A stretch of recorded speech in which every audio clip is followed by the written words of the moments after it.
The galaxy's Great Council chamber hung in orbit above the gas giant Helios Prime. Its colossal ring of crystalline spires glimmering like frozen lightning against the planet's amber clouds. Inside, the air was thick with tension and the low murmur of translation drones.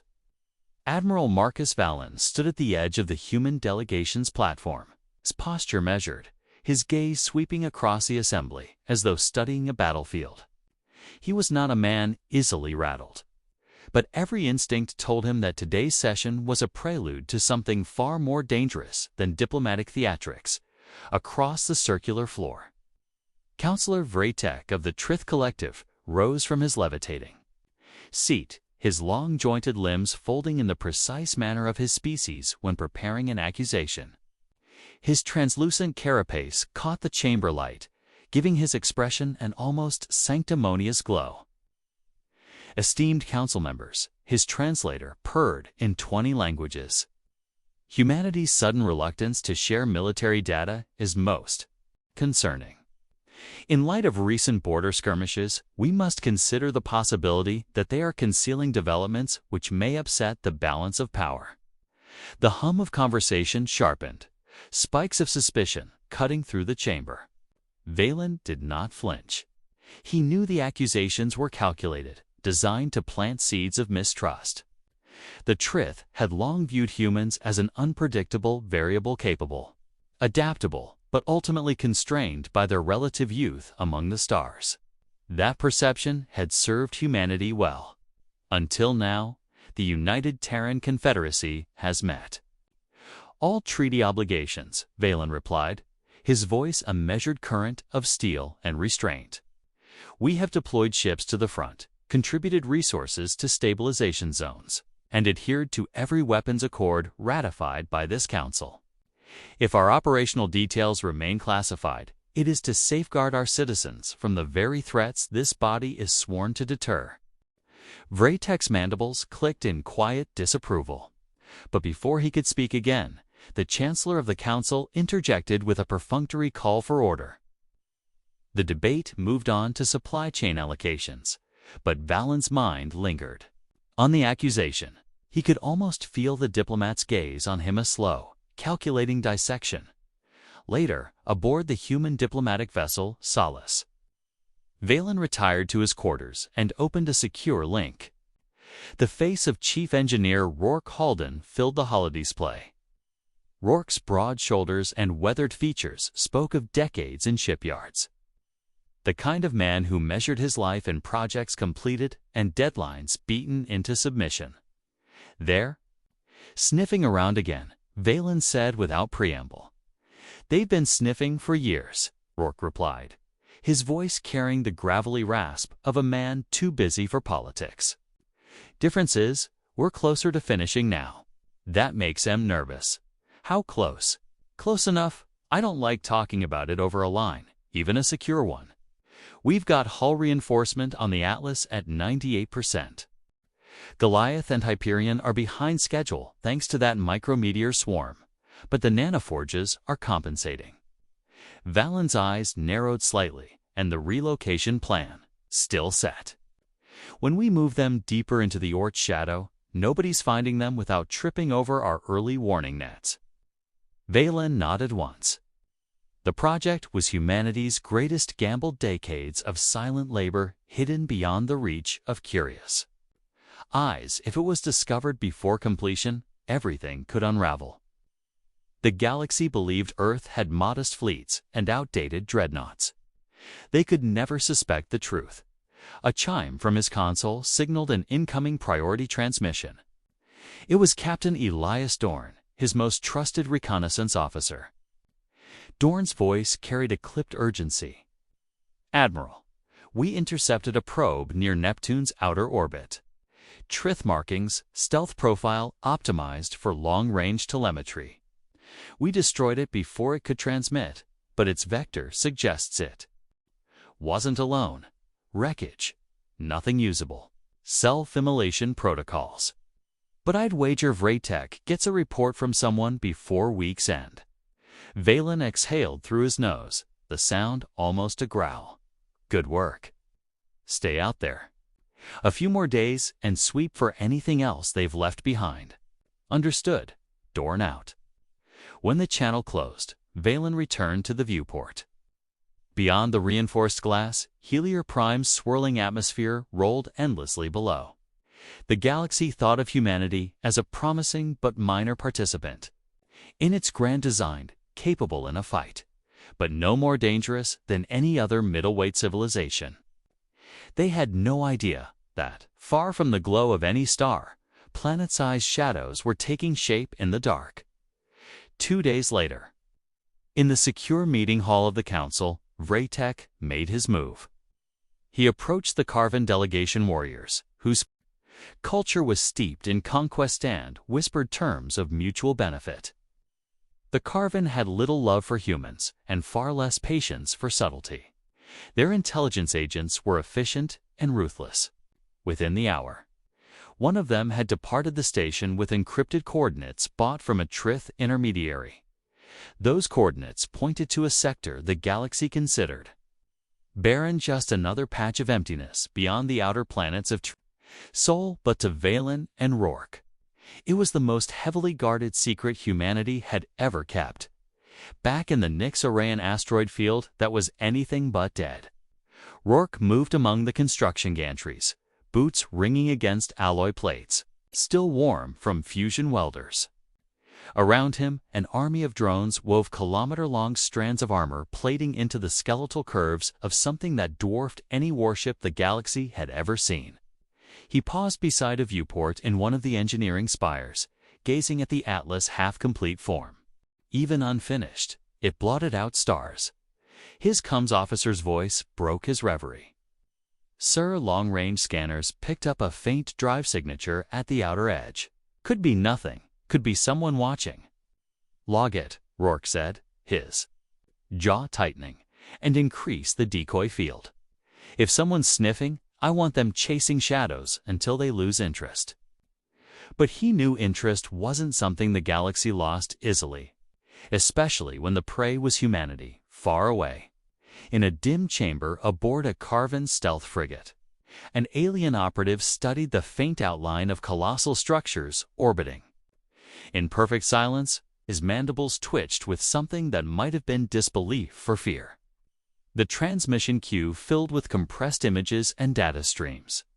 He had only seconds to send them before the strange human-built interference flooded his systems. Back on the Solace, Valen reviewed an encrypted alert from Rourke. Unverified contact, possible deep surveillance. No confirmation. He read it twice. Before locking the file, then he summoned Dorn, who stood in the doorway with the ease of a man who'd been in more firefights than political dinners. "You're going back out," Len said, quietly. "I want you to find out if the Trith or the Carven are running operations near our border. If they are, I want those operations ended before they get a second chance." Dorn's only answer was a short nod before he left to prepare down the privacy of his quarters. Valen allowed himself a single moment of stillness. Outside, the galaxy turned, oblivious to the storm brewing in the darkness. The Council saw humanity as a middling force, valuable in limited engagements, but ultimately safe to ignore. Soon, that illusion would shatter. The Leviathans were not built for parades or intimidation. They were built for survival. And if war came, they would change the course of history in a single night, somewhere beyond the edge of known space. The largest war machines ever conceived were awakening, and the galaxy had no idea they existed. The Nyx array hung in the black like a graveyard of shattered worlds, an expanse of fractured asteroids and drifting rubble locked in the gravity shadow of a nameless dwarf planet far beyond Pluto's orbit. To anyone glancing from a passing freighter, it was a wasteland of frozen rock and silence. To those who knew better, it was humanity's most ambitious deception, a mask drawn over an engineering feat that defied every convention of galactic warfare. Rourke Halden stood on the exterior catwalk of Gantry 4. His boots magnetized to the steel as he surveyed the void. Suspended in that dark was the Atlas, its unfinished hull gleaming under the cold white of work lights. Even incomplete, it eclipsed entire starfields. Its armored skin was layered in overlapping plates, the size of city blocks, each one laced with superconductive conduits for the shield lattice. Inside, a reactor heart capable of igniting an artificial sun waited to be woken below him. A swarm of fabrication drones moved in disciplined chaos. Automated arms swung lengths of alloy into place. Welders flashed in brief, blinding arcs, and supply barges slotted neatly into docking cradles before drifting away again. Every action was calculated, every movement timed to the microsecond. It was industry without waste, without pause. His cum bead crackled. "Chief, we've got the antimatter containment spires for Hyperion ready for integration. Do you want final alignment on Gantry 7 or bring it forward to Gantry 2? Gantry 2, Rourke replied. And keep your tolerances inside 0.5 millimeter.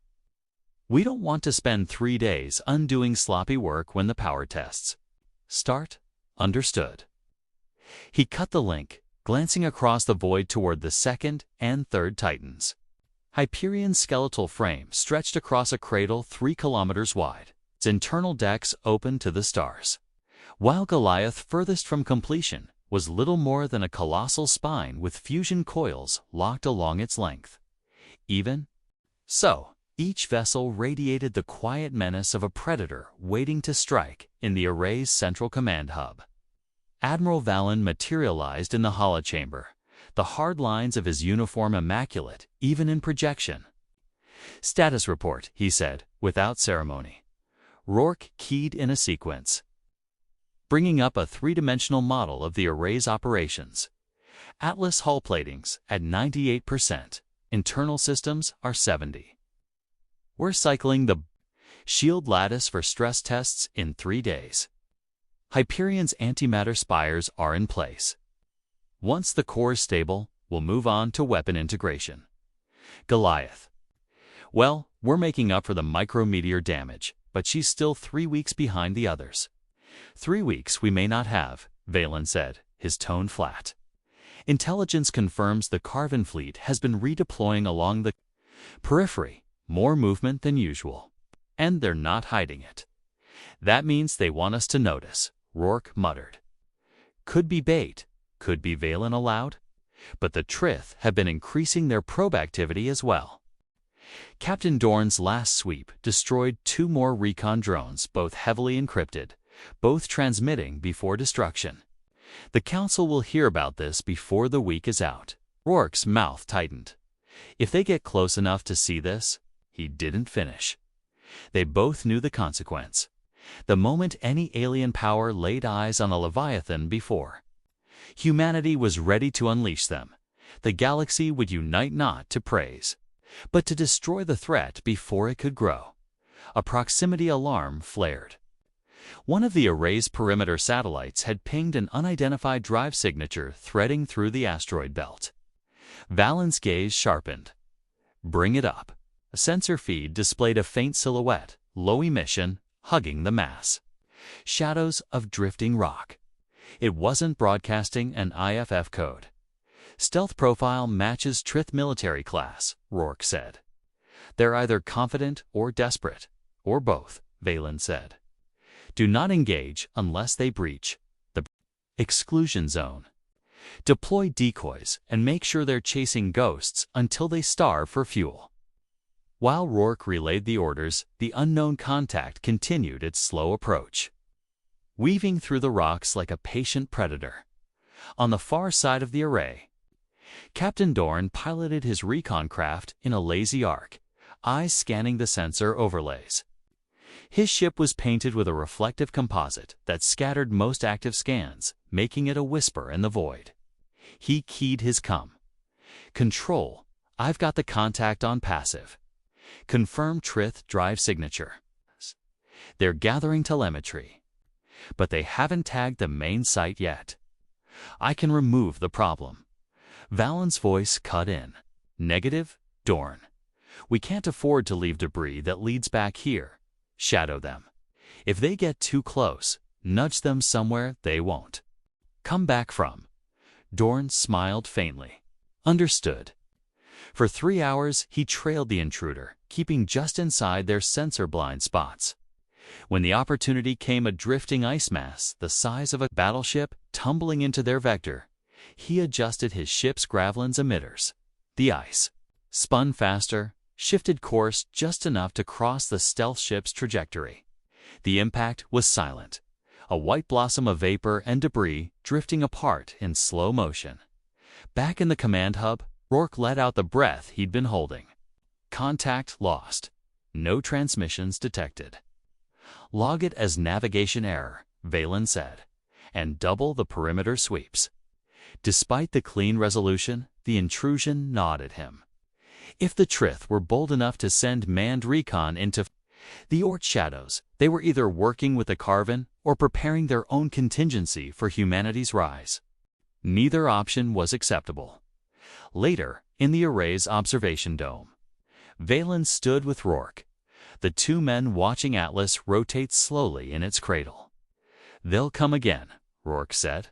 "They will," Valen agreed. "And next time, they'll come in force. Then we'd better be ready to wake these giants." Valen's gaze lingered on the warship's armored curves, the faint glimmer of light chasing across its surface. "We will. But we choose the moment, not them." Beyond the array, the void seemed calm, but it was the stillness before a storm. Every completed hull plate, every sealed reactor core brought humanity closer to the day they would reveal the Leviathans to a galaxy that believed they were harmless. When that day came, there would be no turning back. And far away, in the Carven War Council, the first invasion routes into human space were already being drawn. The Carven fleets moved like a swarm of metal Leviathans, their drives burning blue-white against the black as they surged across the periphery. Sensor buoys along the human frontier relayed a steady drumbeat of alerts displacement waves. Energy spikes, fleet formations that spoke of something more than border intimidation. This was not posturing. It was preparation for war. On the command deck of the Solace, Admiral Marcus Valen studied the incoming data, his hands folded behind his back. The numbers painted a picture more damning than any intelligence briefing. Dozens of capital ships, hundreds of escorts, their vectors converging toward human space. He knew the Council would call it a show of force, a bluff to secure concessions. But Valen had been in too many campaigns to mistake a hammer poised above the anvil. "Rourke." Halden's voice came through the secure channel with the same graveled steadiness as always. "We've accelerated the Atlas systems checks. She's green across the board. Hyperion and Goliath will be combat-ready in 72 hours if we push the crews hard enough." "They'll have to be," Valen replied. "The Carven are cutting straight toward Mars. If they bypass our frontier defenses, they could be over Earth before the Council stops wringing its hands." "They will bypass them," Rourke said bluntly. "You don't mass that much. Tonnage just to grind against picket lines." Valen glanced at the tactical display where the conventional human fleets were lit in blue. Their ships were capable, but against the Carven war machine, they were outmatched in both scale and firepower. That imbalance was intentional.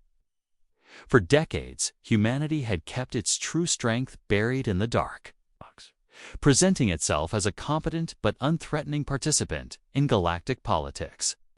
Now the disguise was about to be burned away. A sharp chime drew Valen's attention to his operations officer. "Sir, fleet transmissions from Carven High Command Broadwave Channel. They're broadcasting demands for unconditional withdrawal from contested systems and cession of the Tau Relay Corridor." "They don't expect us to agree," Valen said. "They expect us to stall while they close the trap." On the far edge of the Oort cloud, Captain Elias Dorn was already in motion. His recon craft slid between drifting ice and rock, engines whispering as he adjusted his course toward the Leviathan staging zone. He had been ordered to escort the first wave into their deployment positions, a task that would bring him within sight of machines most of the galaxy didn't believe could exist. When he broke through the asteroid veil of the Nix array, the sight that greeted him stole his breath. 3 Titans loomed in the darkness, Satlas, Hyperion, Goliath, each the size of a small moon. Their armored hides absorbing and scattering the faint light of the array's work lamps. The engineering scaffolds were retracting, construction. Drones scattering to safe distance. From their prows extended weapon spines hundreds of meters long, conduits glowing faintly with the charge of dormant systems. They were monsters built for a single purpose, to annihilate anything that threatened their creators. Rourke's voice came over the channel. "Welcome to the party, Captain. Hope you brought something to drink, because you're about to see the main act." "I've been waiting years for this," Dorn said, a rare smile touching his lips. The activation sequence began in layers. First, the reactor's star core generators that pulsed with controlled fusion storms flooding the ships with energy. Then the shield lattice unfolding into shimmering barriers that distorted the stars beyond. Weapon banks cycled through targeting calibrations, their massive housings swiveling with deliberate grace. Every system came online without a hitch. From his vantage in the array's command dome, Rourke watched the energy readout spike to combat capacity. "They're ready," he said, into the secure link. Valen's voice came back like a drawn blade. "Deploy them." The Leviathans slipped from their cradles, engines burning with a slow, implacable light. In silence, they crossed the threshold of the array and vanished into the abyss. Each warship sheathed in a cloak of gravitational distortion that bent light and masked signatures. Hours later, as the Carven fleet closed on Mars, the trap was sprung. From the darkness beyond the planet's orbit, Atlas emerged first, her bulk blotting out a swath of stars. The gravitational distortion peeled away like smoke, revealing an armored form that dwarfed even the largest Carven dreadnought. Behind her, Hyperion and Goliath flanked into position, their weapons arrays unfolding like the wings of predatory beasts. Carven comm channels exploded with confused chatter. Their forward ships faltered, scanning the impossible silhouettes. Now between them and their prize. No warship in the known galaxy had ever been built on such a scale. The very idea was dismissed as engineering fantasy. Yet here they were, gleaming with the cold certainty of reality. Valen's voice cut across the open frequencies. "This is Admiral Marcus Valen of the United Terran Confederacy. You have violated our borders and threatened our worlds. Withdraw immediately or be destroyed." The Carven flagship replied with contempt. "Your fleets are dust before us, human." "We will." The transmission ended in a flare of light as Atlas' forward quantum lance fired. The beam was silent in the void, but where it struck, the Carven flagship's shields collapsed instantly, hull plating vaporizing in a chain of detonations. The ship broke apart, its core igniting into a miniature star that burned for seconds before fading. Panic rippled through the enemy formation. Carven captains barked contradictory orders. Some tried to regroup, others attempted to scatter. It made no difference. Hyperion swung her prow, unleashing a barrage of graviton warheads that detonated within the heart of a Carven cruiser line, folding their hulls inward like paper crushed in an unseen hand. Goliath's broadside batteries fired in unison, kinetic slugs traveling at near-relativistic speeds, tearing through ships before their crews registered the impact. Dorn's recon ship wove through the edges of the battle, his sensors recording every strike, every kill, feeding it back to human command. What he saw defied comparison. The Leviathans didn't fight like fleets, they fought like natural disasters. Forces of such overwhelming scale and precision that resistance became irrelevant. The Carven tried to counterattack, throwing antimatter torpedoes and gravity bombs into the fray. The Leviathan's shields absorbed the impacts without faltering. Their countermeasure streams of microdrones armed with cutting lasers and EMP bursts intercepted or dismantled anything that came within striking distance. In the Council's distant observation chamber, alien diplomats and military analysts watched in horrified fascination as the feed from neutral observers streamed in. Vratek of the Trith stood frozen, mandibles parted in disbelief. They built them, he whispered, not realizing he had spoken aloud. Around him, whispers turned to alarm. Every race that had dismissed humanity as a second tier power now saw the truth, and it terrified them. On the field, the Carven fleet broke. Some attempted retreat, scattering into the void. Others fought to the last, their deaths marked by silent explosions that lit the darkness. Valen's voice reached Rourke over the secure channel. "Drive them clear. No pursuit beyond the frontier. We make our point here and now." The Leviathans advanced in formation, their presence alone forcing the last pockets of resistance to disengage. In less than an hour, what had been an unstoppable armada was reduced to wreckage and fleeing stragglers as the last Carven ship vanished into FTL jump. The cum fell silent, save for the soft hum of the Leviathan's reactors. In the command cradle of Atlas, Valen stood before the primary viewport, watching the debris field drift. "Send recovery crews for any survivors," he ordered. "Make sure they live to tell the galaxy what happened here." Rourke's reply carried a weight of satisfaction and warning. "They'll tell them, and they'll never forget it." Far from the battle, in the quiet corridors of the council chamber, Vratek left the observation gallery without a word. His mind was already turning, calculating. Humanity had crossed a threshold today. The galaxy would never again see them as harmless. The only question now was whether they would be feared as tyrants or respected as guardians dot in the cold black between the stars. The Leviathans returned to silent watch, their colossal forms vanishing once more into distortion fields. They were not yet done. The battle was over, but the war for humanity's place in the galaxy had just begun. The wreckage field stretched for millions of kilometers. It's a drifting graveyard of twisted hulls and frozen bodies. The silent testimony of a battle the galaxy would speak of for centuries. From the bridge of the Atlas, Admiral Marcus Valen surveyed the aftermath with an expression that was neither victory nor relief-only calculation. War, he knew, was never truly won in a single engagement. It was only redirected. The Leviathans hovered at minimal power, their reactor output dialed low, to keep from intimidating the salvage crews combing through the remains of the Carven fleet. Humanity's intent was deliberate. They had destroyed without mercy, but now they would rescue survivors. The message was clear: would fight with absolute strength. But it would not be wanton in its fury.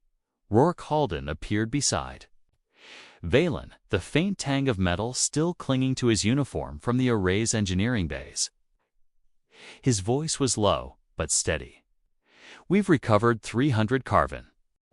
Mostly escape pod crews and bridge officers who abandoned ship early. Treat them well," Valen said. "Feed them, keep them healthy, and make sure they have an unobstructed view of the Leviathans when we send them home." Rourke studied the Admiral's face, reading the intent. "You want them to spread the story themselves. I want them to spread the truth," Valen replied. "If the galaxy fears us, let it be fear grounded in reality, not rumor." On the opposite side of the bridge, Captain Elias Dorn stepped up from the sensor pit. His flight suit was still dusted with carbon scoring from his patrol runs, and his tone was all business. "Sir, long-range scans show Carven reinforcement fleets massing at the border, but they've halted.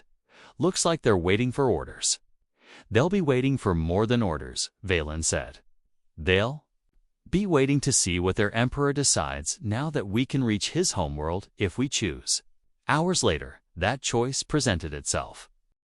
A priority transmission, routed through neutral council channels, carried the image of the Carven Emperor himself, tall, armor-sheathed, and for the first time in living memory, visibly unsettled. Human, the translator drones intoned. In his guttural cadence, your fleets have struck without provocation. You have killed my commanders and destroyed my ships. Withdraw your war machines, and I will Valen cut him off, his voice calm but resonant. You invaded our territory. You marched on our worlds. You gave humanity no choice but to answer with its full strength. You will now recall every vessel from human space, dismantle your forward bases, and sign a binding non-aggression accord.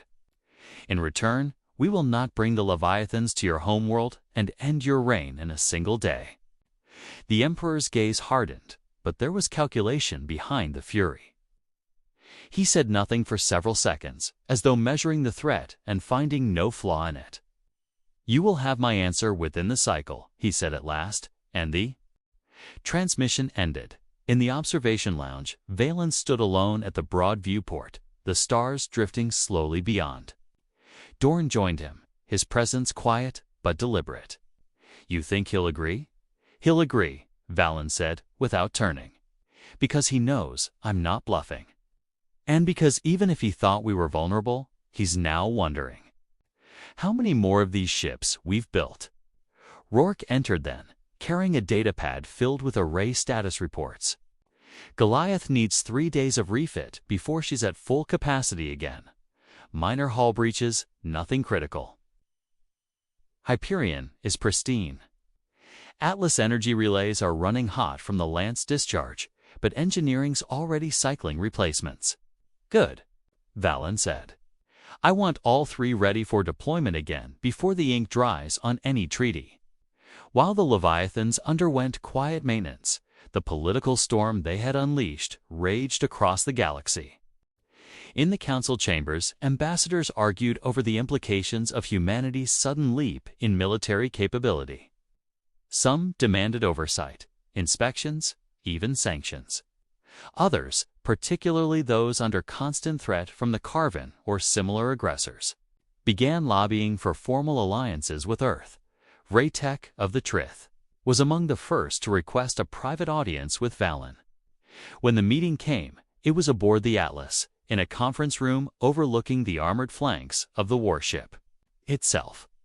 Raytek's multifaceted eyes took in every detail of the layered hull plating. The weapon ports like the eyes of some vast predator. You have altered the balance of power in a single battle. Raytek said without preamble. There are those who will seek to destroy you before you can alter it further. There are always those who would destroy what they do not understand, Valen replied. We didn't build these ships to conquer the galaxy. We built them. Because one day, someone would come to take our worlds away. That day came sooner than expected.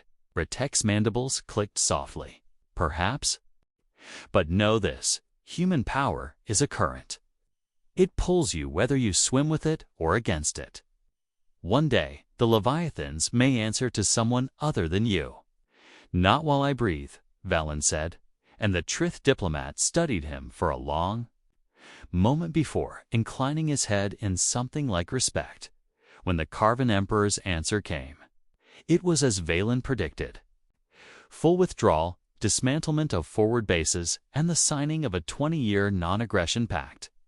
The Leviathans had accomplished in a single strike what decades of diplomacy had failed to achieve. But Valen knew that the real war had shifted. From the battlefield to the shadows, the Carven would rebuild. Other civilizations would begin researching ways to counter the Leviathans or to replicate them. Humanity had stepped into the role of a great power, and there would be no stepping back. That night, Rourke found himself alone in the Atlas forward observation deck, staring out at the galactic core's faint glow. The warship's vast superstructure. Stretched away behind him, a fortress in motion. He thought of the decades spent in secrecy, the long hours of precision work. The sleepless nights balancing engineering impossibilities against political realities. He thought of the moment Atlas had fired her first lance, and the silence that followed when the enemy's flagship ceased to exist. Dorn entered quietly, joining him at the viewport. "You ever think about what we've done?" Dorn asked. "Every day," Rourke said. "We've bought our people time, maybe years, K's, maybe only months.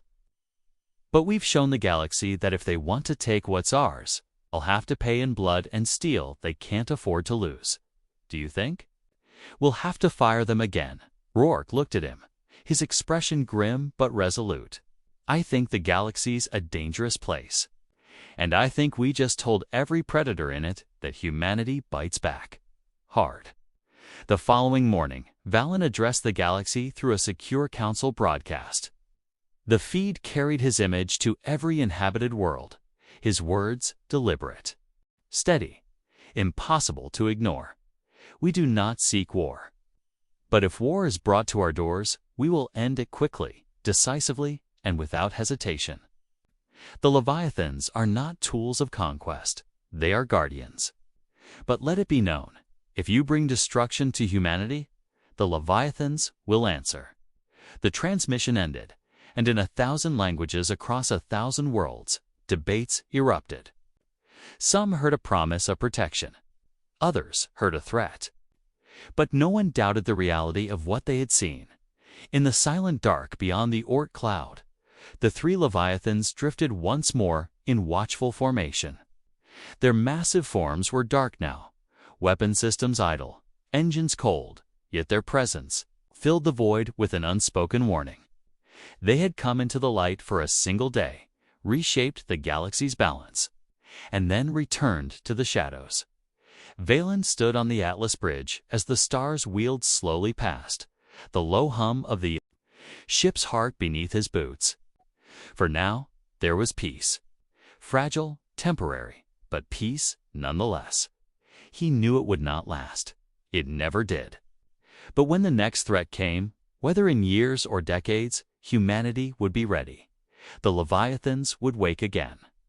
And when they did, there would be no place in the galaxy to hide from them.